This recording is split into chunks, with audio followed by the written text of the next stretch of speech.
हमने सतगुरु भगवान से ऐसे सच्चे सौदे को पा लिया है,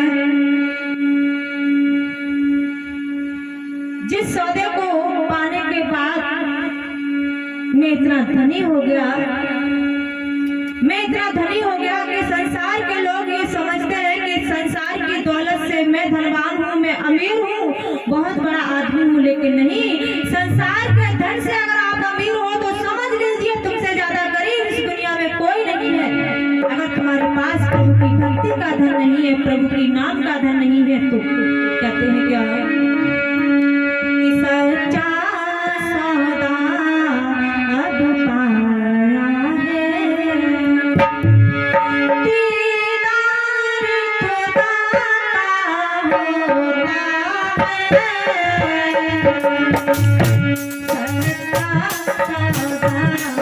पाया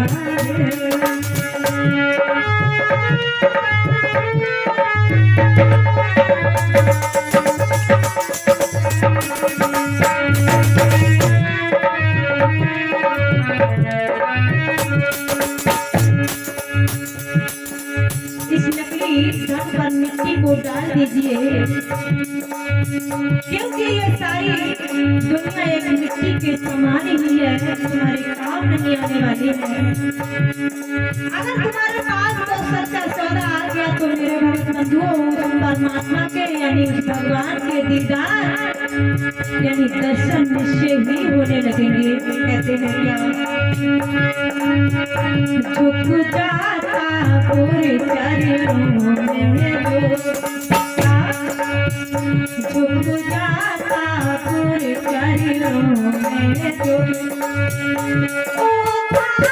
उसी का होता है, झुक जाता पूरे चरणों में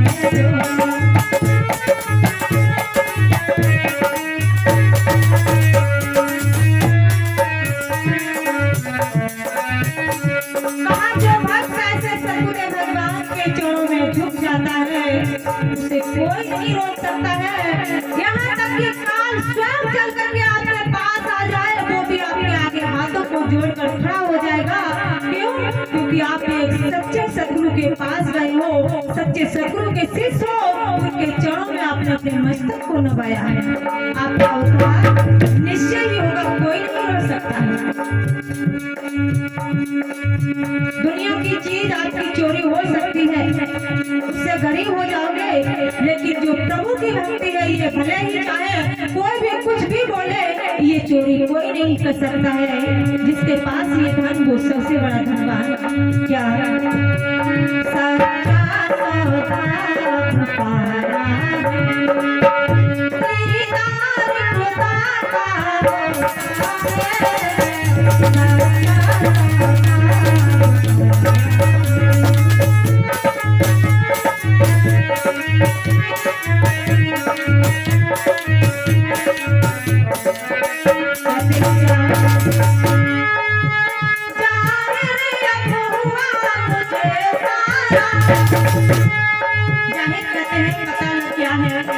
मुझे पता लग गया है कि ये दुनिया क्या है, सत्य सत्य क्या है प्रभु। इसलिए क्या हुआ मुझे सारा, वह भेद शरण में पाया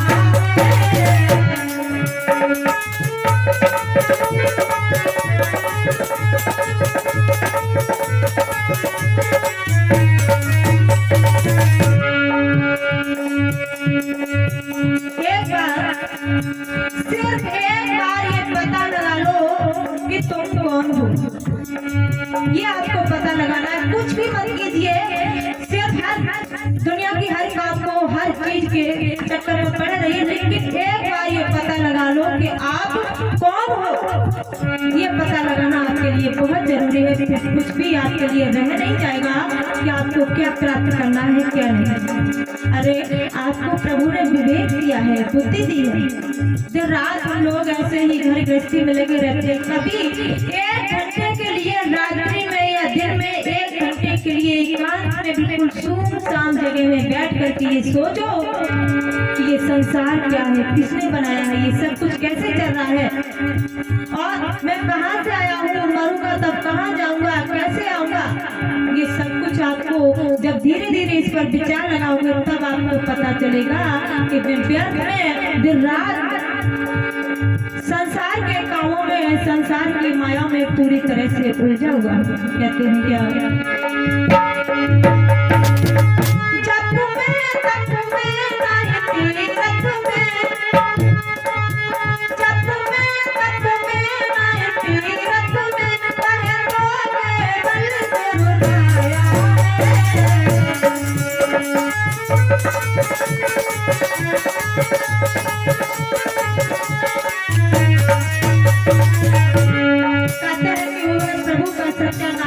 जप करने में है, ना ही तीर्थ यात्रा करने में है, ना ही व्रत रखने में है, ना ही तपस्या करने में है, ना ही गंगा स्नान करने में, ना ही माला को फेरने में, ना ही स्नान करने के बाद रात्रि के 4 बजे बैठ करके राम राम राम राम कृष्ण कृष्ण करने में।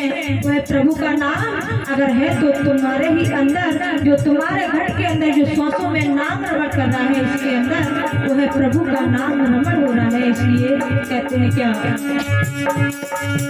जब तुम्हें तब तुम्हें नहीं तीरथ में, वह तो केवल गुरुदाया क्या ब्रह्मी सतगुरु को मिल जाए। भृंगी नाम का कीड़ा होता है, आप लोगों ने देखा होगा, जो भृंगी नाम का कीड़ा होता है वो दूसरी जात के कीड़े को पकड़ करके अपनी बर्फी में घुसेड़ लेता है, उसे ठोना मारता है, डुम मार मार कर बेहोश कर देता है, फिर भी अपनी बीवी की आवाज सुना सुना कर वह दूसरे जात के कीड़े को अपने समान बना लेता है। ऐसा ही जो पूर्ण सदगुरु होते हैं वो अपने भक्तों को भले ही उसने संसार में कितने भी पाप किए हो, कितने भी दुष्कर्म किए हो, वो अपने नाम रूपी जड़ी बूटी को देख करके, अपने शब्द को सुना करके उन्हें भगवान अपने भक्त को अपने समान बना लेते हैं। कहते हैं क्या, भक्ति सतगुरु को मिल जाए,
जो प्रभु का नाम है वो बिल्कुल स्वतंत्र है।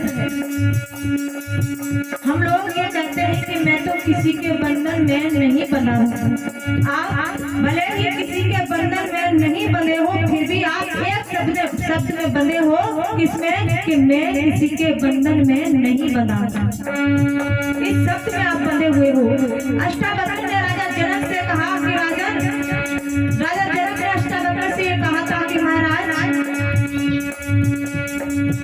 वैसे तो हर इंसान अपने स्वार्थ के लिए ही सेवा भाव पूजा भजन ध्यान ये सब कुछ करता है, और जो निस्वार्थ भक्ति करता है, और तो कहिए मोक्ष और मुक्ति कैसे प्राप्त होगी, ये मुझे सारी बातें बताई। ये एक अष्टावक्र गीता है, उसमें ये सारा वृत्तांत लिखा हुआ है।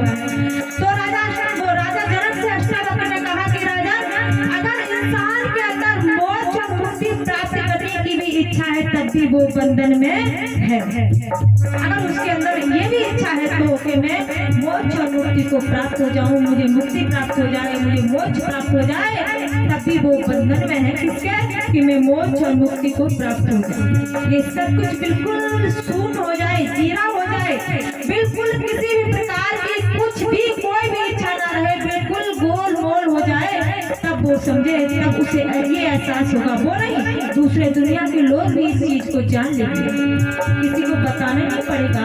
आप स्वयं उसे बताओगे कि हाँ ये भक्त मोक्ष मुक्ति को प्राप्त होगा या नहीं, ये भक्ति करता है या नहीं, ये भगवान का भक्त है या नहीं, भक्त को बताना नहीं पड़ता है। आप स्वयं उसकी चाल से, उसके पहनावे से, उसकी वाणी से, उसके रहन सहन से, उसके बर्ताव से ये सब कुछ जान जाओगे।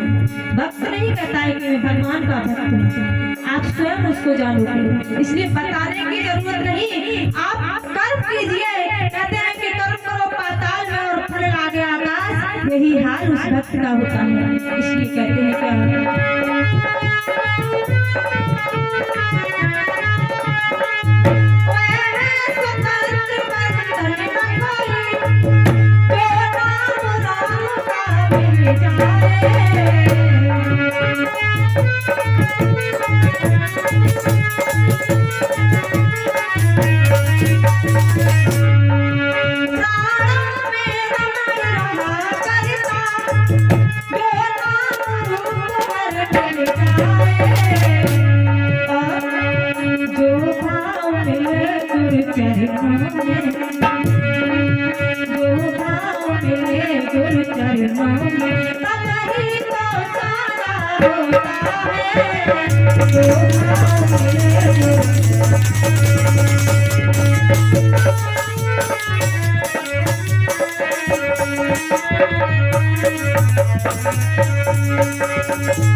मोक्ष और मुक्ति को प्राप्त हो जाए।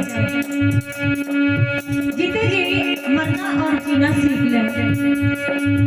भगवान राम का, कृष्ण का, ब्रह्मा विष्णु महेश का जिंदा चैतन्य दर्शन करेंगे, मानसरोवर में जाकर के मानसरोवर में स्नान करेंगे।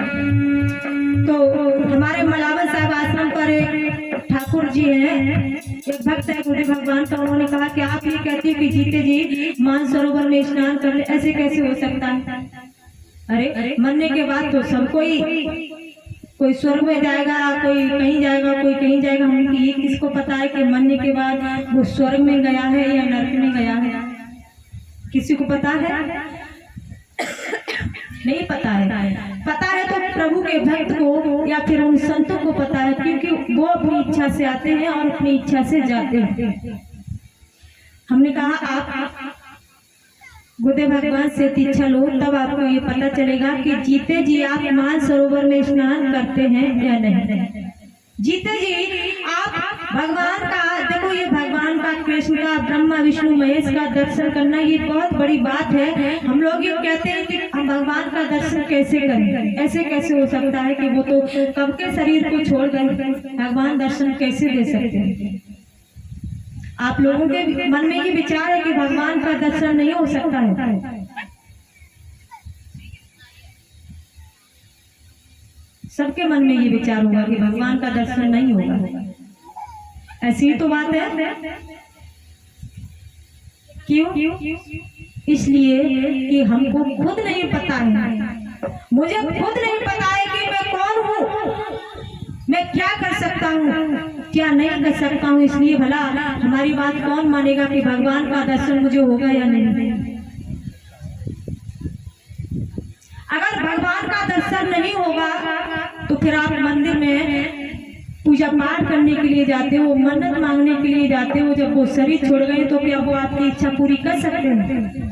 अगर वो शरीर छोड़ गए हैं, अगर आपको दर्शन नहीं दे सकते तो आपकी इच्छा भी पूरी नहीं कर सकते।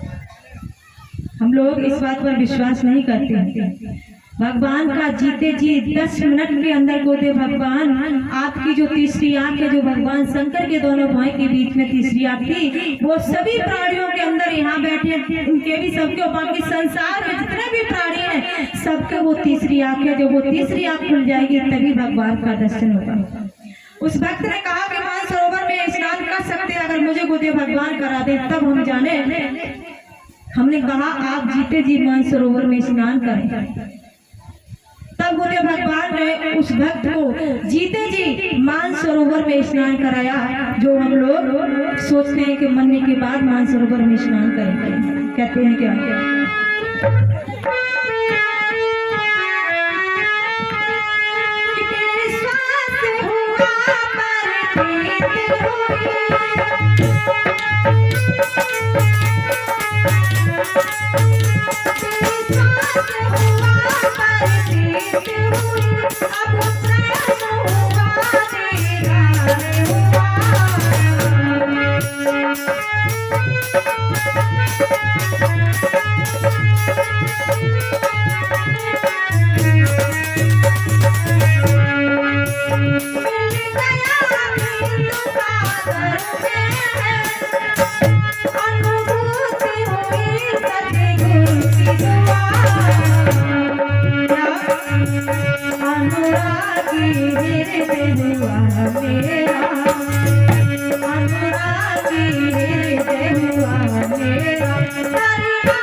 भगवान की जय।